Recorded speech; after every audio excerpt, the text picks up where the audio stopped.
We talked about the Lakers. Let's talk about the other team in LA. The Clippers reiterated yesterday that they were very much wanting to keep all-star guard Paul George, but that they will have to see how things play out as he approaches Saturday's trade deadline to exercise his $48.8 million player option. Let's take a look at what Stephen A. had to say about the possibility of PG in Golden State. I just don't view him as a catch-and-shoot guy. I view him as somebody, legs, perk, that has the potential to disrupt their rhythm. He's better suited for the Clippers. He's better suited for Philadelphia. He would have been better suited for the New York Knicks to some degree rather than Golden State. That's just how I view it. Jay Will's back and Wendy is back. Jay Will, I'm going to start with you. Do you think that PG would be a good fit for Golden State?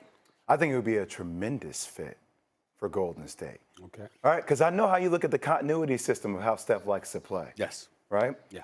But from some of the greatest coaches I've learned, you build the system to fit the personnel. Mm-hmm. And the personnel of PG is somebody that is multiple tooled in how he can dribble, shoot, catch, and pass, right? And do all these different things. I do think Paul George in the right system can be a catch and shoot player. He won't be one-dimensional because he can do a lot more than just be a catch and shoot.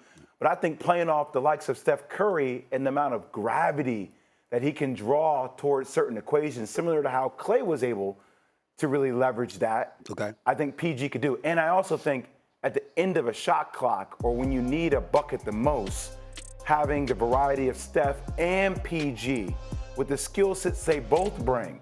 Also, who PG is defensively. He can guard the other team's best player.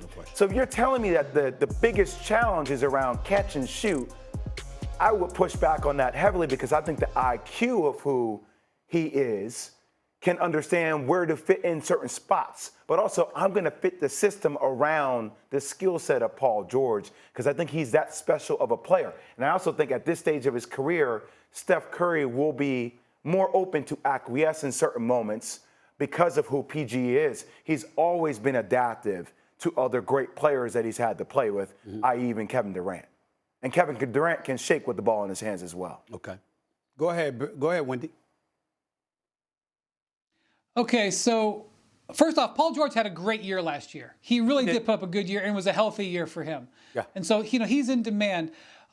I'm a little fascinated by the way the Clippers are operating here because they're kind of calling PG's bluff. Because if PG becomes a free agent on Sunday, I don't see why the 76ers don't offer him a full max contract. And the Clippers have to know this. And so they're operating without offering that full max. They are kind of calling the bluff that they don't think Paul George is going to want to go to Philly. So that's the one thing. But let me just talk about Golden State for a second. We know that Golden State is still looking for big fish. We know this because back in February, they actually tried to trade for LeBron James.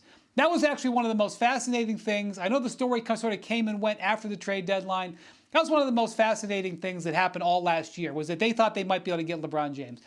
And that's what this Paul George thing comes from. They're still hunting big fish to put alongside Steph Curry. Now, today is an interesting day because today is Chris Paul's contract guarantee deadline.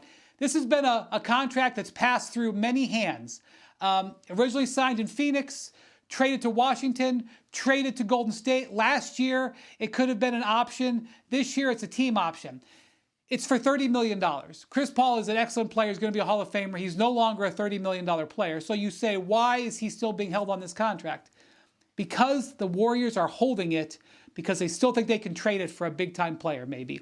And yesterday, Mike Dunleavy, their general manager, was asked about this.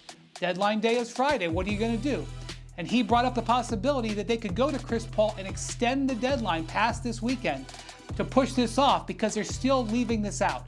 And this has not as much to do with Chris Paul as it does to do with Paul George, as they're waiting for Paul George to make a decision. That's going to happen now. So I think what's most interesting about all this is that the Warriors are still big fish hunting and how it leaves Klay Thompson sitting on the tarmac. Klay Thompson is out there going, I'm a core player. My jersey's going to be up there. What about worrying about taking care of this two guard?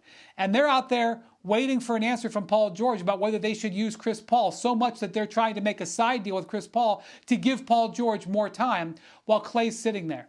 And I think this is fascinating because while they can pay Klay more money than anybody, if they wanted to, and they can go more years. They very clearly are not prioritizing him, or at least to view from my viewpoint, they're not prioritizing him.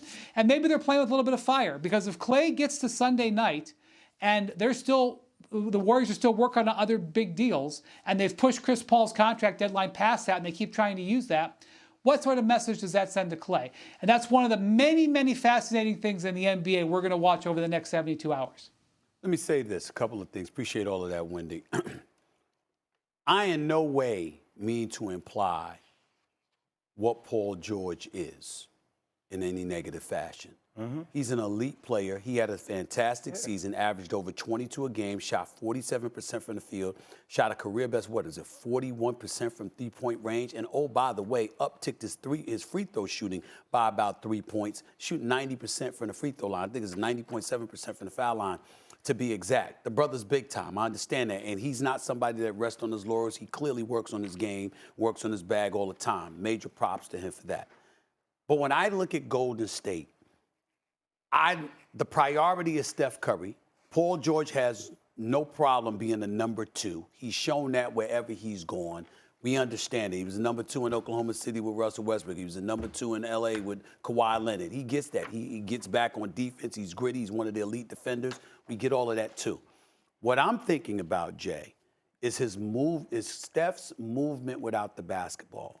I'm thinking about how easy it is for everybody to automatically feed him. I'm thinking about a Kuminga, Podziemski, and others, and how they just, Kuminga has elevated. Podziemski just arrived, okay?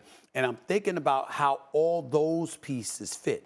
Paul George will find a way. He'll be effective. The numbers won't dissipate. That's not what I'm implying. It feeds into rhythm-wise, what we're accustomed to seeing Golden State do. Now, it might be that they want to do something a little bit different now. Might want to slow it up a little bit, might want to change the pace. Now we talking. Steph Curry's getting older, not younger. That could have something to do with it. I'm aware of that. But I never said it was a bad move. What I said was Philadelphia's a better move.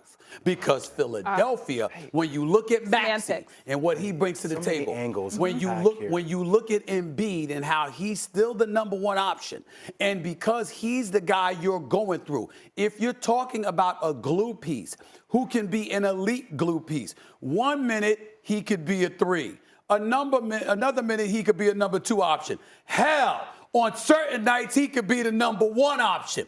That flexibility that Paul George brings to you in a conference that's not as stiff as the Western Conference, with the Knicks having elevated, with Boston having elevated. If you've got Maxey with Embiid, what did we lament about with Philadelphia?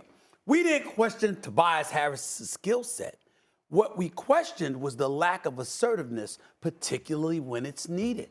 We don't accuse Paul George of such things. Paul George knows when to step it up and how to. He knows when to step it back and how to do so. And when you're looking at Philadelphia, no matter what you see of him in Golden State, it clearly works better in Philadelphia than it would work in Golden State. That is why I said what I said. You know what I don't like about you? You know what I don't like about you? Hold on, Chris. That just has a big red. You know what I don't like about you? There have been so many times you have, I've came on your show and I've answered a question different than the damn question on the screen where you say, I'm sorry, Mr. Wood, what's the question on the screen? But then you get up here, you answer a different damn question. Well, that's how he does you answer a different, it was what PG and the Warriors be a good fit. Yeah, I understand that. That's what they put on the ticker. My bad. The issue was that you wanted to come on the show to address what I said about Paul George as a Warrior. Yeah, okay. So that's what I answered. I ain't even look at the lower third. I ain't even look at the lower third. We'll see you later. I didn't look. Wanna try to boast at what I look like. Think I'm gonna try to wear, I pull up all brains. Jimmy with the heat, I'm on fire. It's 88 over here,